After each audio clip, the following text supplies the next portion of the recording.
Foi um choque que explodiu nas redes sociais e na mídia. A apresentadora Ana Hickman foi à polícia e denunciou ter sofrido agressões do marido dela, Alexandre Correia. A fama, a grana, a classe social não a protegeram de algo que milhões de mulheres sofrem no Brasil. É interessante a gente perceber que é uma mulher loira, branca, com um poder aquisitivo muito alto. Então, ela falar livremente sobre essa questão, de fato, alcança outras pessoas. E também tem uma discussão que tem sido muito feita nas redes sociais a respeito desse caso. Os sinais estavam aí. Independente disso, né? Nós não trabalhamos cotidianamente com os sinais que são dados, mas sim com a concretude. E é muito difícil você fazer uma denúncia sobre violência doméstica, porque isso envolve filhos, envolve família.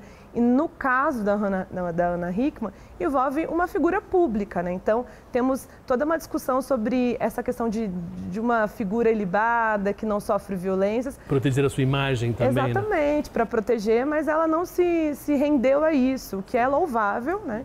E é um exemplo a ser seguido, que independente da classe social, do gênero, da etnia, é necessário escancarar essa violência para que esses homens não se sintam mais confortáveis em serem vetores de violência.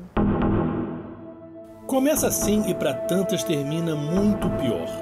Da violência doméstica até o feminicídio é uma ladeira abaixo de desrespeito.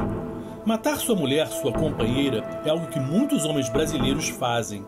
E é mais que o assassinato de uma pessoa, é a destruição de uma família inteira, uma ferida que não cicatriza. Ela levou ele lá em casa, apresentou ele, eu recebi ele na minha casa, tratei ele até como fosse meu próprio filho, e ele virou para mim e falou que ia cuidar bem dela, que eu pedi para ele cuidar dela, né? Diferente da Ana Hickman, a Emily não tinha grana, levava uma vida comum. E, na verdade, a única coisa em comum entre essas duas mulheres é que a violência entrou na vida delas pelas mãos dos homens com quem elas compartilhavam a casa, sentimentos, projetos e sonhos. Maria das Dores demorou para saber que a filha estava sofrendo violência doméstica. Emily pediu medida protetiva, mas a denúncia não interrompeu o ciclo de violência que tirou a vida da jovem. A última vez que eu vi a Emily foi quando ela me levou na rodoviária, que eu viajei para a Bahia. Aí foi a última vez que eu vi minha filha, não vi mais. Quando eu cheguei, quando eu estava lá, já vi a notícia, quando eu cheguei, minha filha já não estava mais em vida, né? Ela estava no ML, que é doído, né? Para uma mãe. Deixa a filha viva e chega. E tá essa tragédia. Emily foi a 17ª vítima de feminicídio na capital do país só neste ano. Ela deixou uma filha de 1 ano e 5 meses e um vazio que agora ocupa um espaço gigante na pequena casa onde Maria das Dores mora com a família. Todo dia, sabe lá Deus, quantas mulheres morrem na mão de homem, né? Quantas e quantas. No mundo, o Brasil é o 5º país que mata mais mulheres, mais ou menos uma a cada 6 horas. Mas quando se fala de violência em todas as suas formas, a cada 7 segundos uma brasileira é vítima. Não tem dúvida que, em sua grande maioria, os responsáveis pelos ataques, pela violência contra as mulheres são os homens. E sabe aquele estereótipo do brasileiro, boa gente, simpático? Como todo estereótipo, tem ou teve uma base de realidade. Mas, nos últimos anos, muitos homens brasileiros passaram a gostar muito da ideia de força. Academia, ficar fortão, cachorros desses que dão medo, tipo pitbull, carros 4x4 que dominam as ruas. Recentemente, muitos compraram armas e até no esporte. Muitos gostam da violência, da pancadaria do UFC. 20, 30 anos atrás, isso não era normal. E é um caminho meio esquisito para uma sociedade que busca o diálogo, que preza a paz. O Fórum Brasileiro de Segurança Pública divulgou uma ampla pesquisa sobre a violência contra a mulher no nosso país. No ano passado, todas as formas de violência pioraram. Foi o pior ano desde que se começou a medir o tamanho desses problemas. Insulto, humilhação, xingamento, ameaça de apanhar, empurrão, chute, amedrontamento, perseguição, agressão, ameaça com faca ou arma de fogo, lesão provocada por objeto atirado, espancamento, tentativa de estrangulamento, tiro. Em todas essas categorias, a vida das mulheres piorou no Brasil em 2022. Ano passado era o último dos 4 anos de Bolsonaro no poder. Um 7 de setembro que devia comemorar os 200 anos de nossa independência ficaria marcado por gritos constrangedores. Famílias, mulheres, crianças eram obrigadas a ouvir algo chocante, ainda mais pela ocasião e pela data que se celebrava. Imbrochável, imbrochável, imbrochável, imbrochável, imbrochável. É uma narrativa que não se sustenta na prática, mas figuras como Trump, Bolsonaro, dentre outros, eles conseguem afetar os homens, né, no sentido pejorativo mesmo da palavra, para que eles se sintam validados em serem violentos, em serem misóginos. Então há uma validação pública dessas ações. Eu lembro dessa cena e o quanto a ex-primeira-dama também ficou constrangida, visivelmente ela ficou constrangida porque ele se sentiu muito à vontade de também expor aquela mulher, né? Então foi algo grotesco de uma figura que era, né, um chefe de Estado e sem dúvida ele quis mostrar uma virilidade que não condiz com a realidade, que não era necessária, né? Não fazia parte do programa de ser um chefe de Estado. Ao mesmo tempo, isso era um sintoma de um modelo autoritário, machista, nada surpreendente para um tipo de homem que representava a valorização da força bruta e incentivava a compra de armas. Armas que as pesquisas mostram facilitaram muitas vezes não só a morte de mulheres, mas também de filhos, de membros da família e até o suicídio do homem que cometeu esses crimes. Enxergar a mulher como inferior é algo que Bolsonaro nunca escondeu. Em relação à sua própria família, disse que no momento de fraqueza ele teve uma filha. Quando era deputado federal, ameaçou uma colega de Congresso.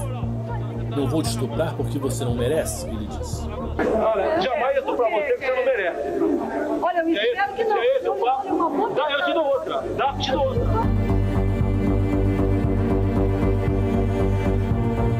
Um líder de um país é também um exemplo, e esse comportamento tem consequências. Essa mesma deputada, Maria do Rosário, é responsável por uma lei aprovada esse mês que dá o direito a uma pensão para filhos de mulheres vítimas de feminicídio. Uma das tantas iniciativas feitas esse ano para tentar mudar um clima agressivo em que tantas mulheres foram e continuam a ser vítimas. Assegurar, portanto, esse direito às crianças órfãs em decorrência da violência contra suas mães é dizer duas coisas à nação. A primeira é que não nos calaremos jamais, não nos acostumaremos jamais com a morte das mulheres pelo feminicídio. E a segunda é dizer para estas crianças e todas as crianças do Brasil que elas não estão sozinhas, mesmo nos momentos mais difíceis de suas vidas, mesmo que o feminicídio, versão extrema da violência contra as mulheres, deixe marcas traumáticas em suas vidas, marcas insuperáveis em suas vidas, mesmo que a orfandade seja a sua realidade, que a infância lhe seja marcada para sempre pela violência contra as suas mães, insubstituíveis mães, que lhes amavam profundamente, mesmo que não exista mais colo, carinho e afeto materno, Jaque, Maria, Carol. Nós temos a nossa responsabilidade como Estado brasileiro de assegurar a elas o mínimo necessário para que suas vidas não sejam destinadas a viver em instituições. É isso que este benefício faz. Assegura a avós, a tias, a famílias ampliadas, a possibilidade de seguirem com essas crianças como suas, dizendo que elas serão cuidadas no ambiente da família, na memória de suas mães, protegidas da violência e, sobretudo, amadas, profundamente amadas. Por essas avós, por essa família ampliada e pelo seu país. A violência doméstica e familiar contra as mulheres é, sem dúvida, uma das maiores questões sociais que o Brasil enfrenta, e seus efeitos seguem, em grande medida, subestimados e invisibilizados nos diferentes setores sociais do Brasil. Segundo o Anuário da Segurança Pública, publicado nesse ano, os registros policiais de feminicídios cresceram 6% em 2022, resultando em 1.437 mulheres assassinadas, sendo 61% eram negras e 38% brancas. Segundo atos da SPEA de 2021, o risco relativo de uma mulher negra ser assassinada é 1,7 vezes maior do que o da mulher não negra. Segundo o próprio Fórum Brasileiro de Segurança Pública, cerca de 2.321 crianças e adolescentes tiveram suas mães assassinadas pela violência de gênero. Isso significa que cerca de 6 crianças ou adolescentes ficam órfãos no Brasil por dia em razão de feminicídios. O que mais faz falta na conversa sobre a insegurança na vida das mulheres é um foco bem maior nos homens. Porque, assim como no caso de racismo, não se trata de alguns indivíduos, é um problema sistêmico. As mulheres têm mesmo razão para sentirem medo. Você já imaginou isso aqui vazio, deserto, à noite? Nós, homens, andando, de repente a gente cruza com uma mulher. Se nem te ocorre sentir medo, mas você já pensou no que ela pensa, no que ela tem que pensar desde cedo? Chapeuzinho Vermelho, lembra? Nós, homens, somos o lobo mau. Embora estatisticamente, o problema das mulheres não é tanto nas ruas. O bicho pega mesmo é quando elas chegam em casa. 2/3 dos feminicídios acontecem dentro de casa. O lar, lugar onde, teoricamente, todos nós deveríamos nos sentir mais protegidos.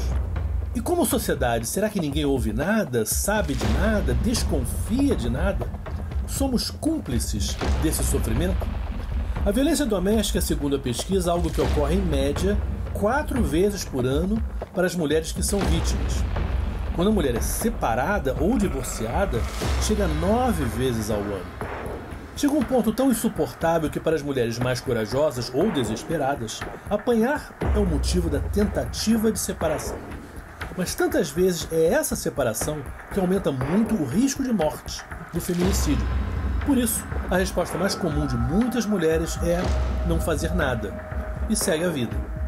Existe também uma raiz econômica desse problema. Hoje a gente tem 30% das mulheres que estão no mercado de trabalho, elas têm ensino superior, diferente dos homens, que nós temos mais ensino superior do que os homens. Mas quando a gente vai para o mercado de trabalho, a gente ainda vai para aqueles lugares ditos femininos. Então, vamos para a área da educação, a gente vai para o ensino fundamental. Para a área de saúde, a gente vai para a enfermagem ou pediatria. A gente, comércio e serviço, a gente vai para onde? Para os trabalhos precarizados, seja trabalho doméstico, seja na área de serviço, limpeza, ou até mesmo na área de comércio, vai para lojas, né, de roupas, ou até mesmo para instituto de beleza.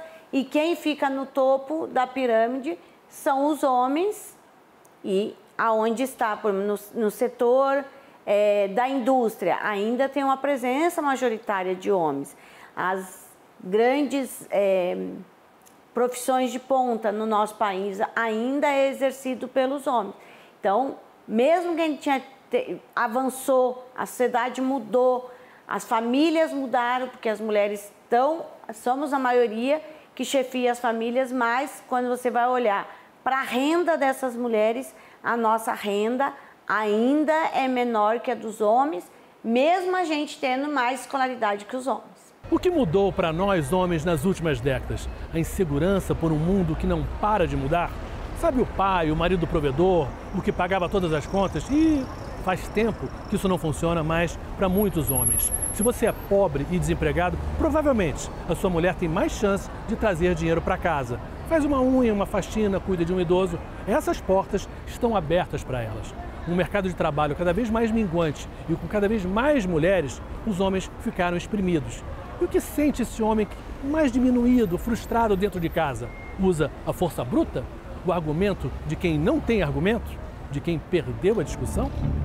As mulheres separadas que trabalham e que se mostram independentes têm mais chances de serem agredidas, porque, de certa forma, provam a irrelevância desse homem para a vida delas. E esse homem possessivo não suporta isso.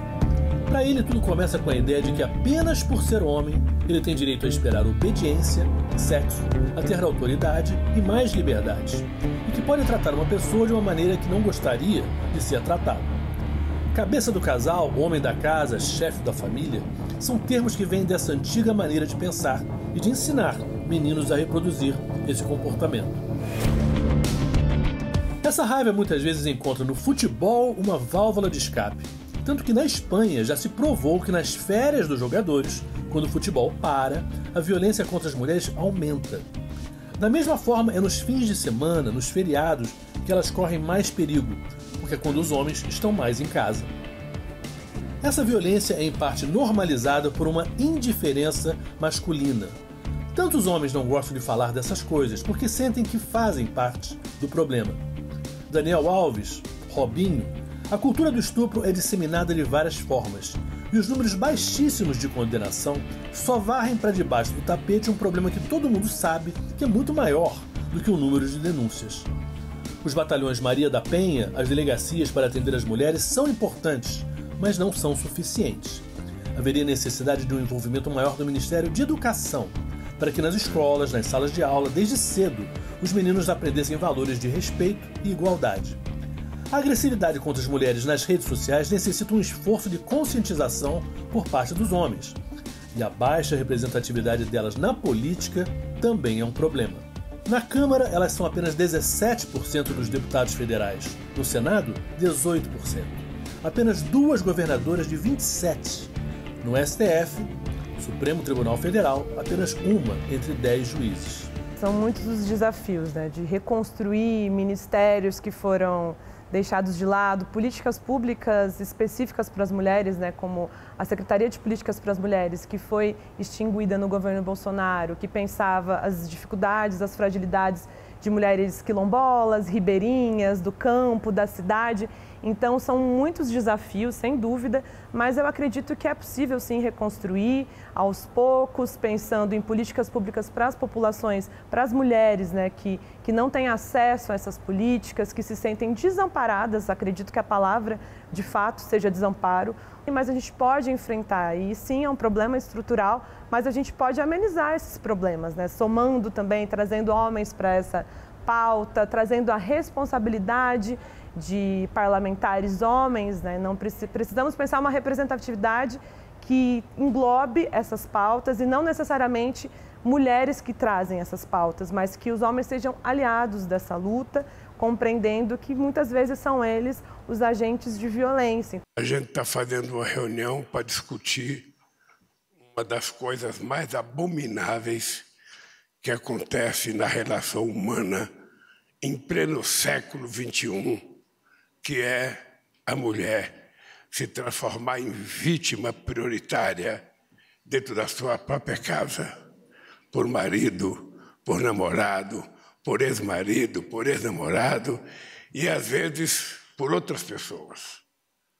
E ainda é mais abominável saber que grande parte das vítimas do feminicídio são mulheres pobres e negras. E ainda muito mais grave do que tudo isso é saber que cada mulher dessa que é vítima tem um filho ou uma filha que vão ficar dependendo de terceiros para tentar cuidar, para que tenha um futuro digno nesse país. Então é uma lei que eu sanciono ela e sanciono com tristeza. Eu até nem gostaria que tivesse mulher aqui, que tivesse só homem, para a gente se perguntar o que leva um ser humano masculino ser tão baixo, ser tão rasteiro, ser tão canalha de agredir uma companheira dentro de casa.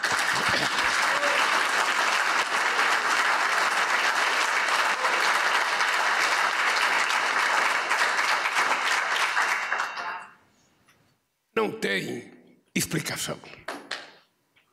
E o que é mais grave, Flávio Dino, é que quando eu sancionei a Lei Maria da Penha, há quase 15 anos atrás, eu imaginava que ia diminuir a violência.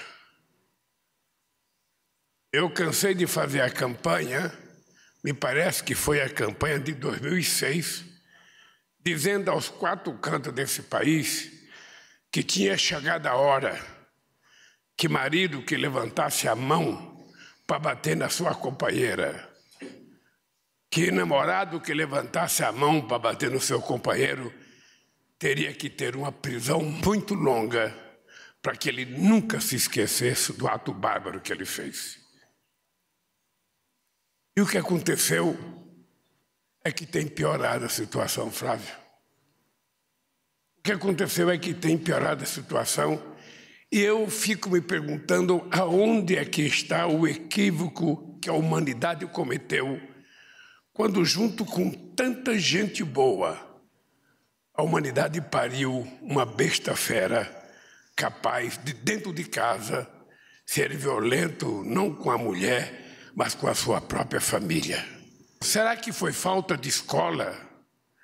Será que foi falta de educação no berço? Será que foi falta de convivência civilizada? Será que foi má educação que essa pessoa recebeu? Será que foi as companhias que ele teve durante a vida? Eu continuo sem resposta em que momento a gente criou um ser humano capaz de violentar uma parceira e levá-la à morte por irresponsabilidade. E o que é mais grave é que a gente, quando lê matéria de jornais, a gente percebe que não são apenas no meio dos pobres e no meio do povo negro que acontece isso. Não!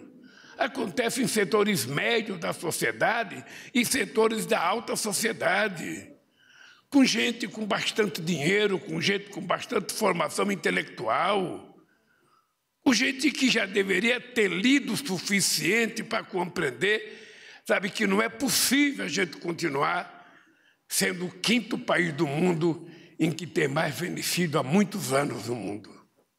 Não é possível. Muita coisa está sendo feita, mas cabe a pergunta: por que as leis não diminuíram os crimes? O feminismo é basicamente um movimento sobre justiça.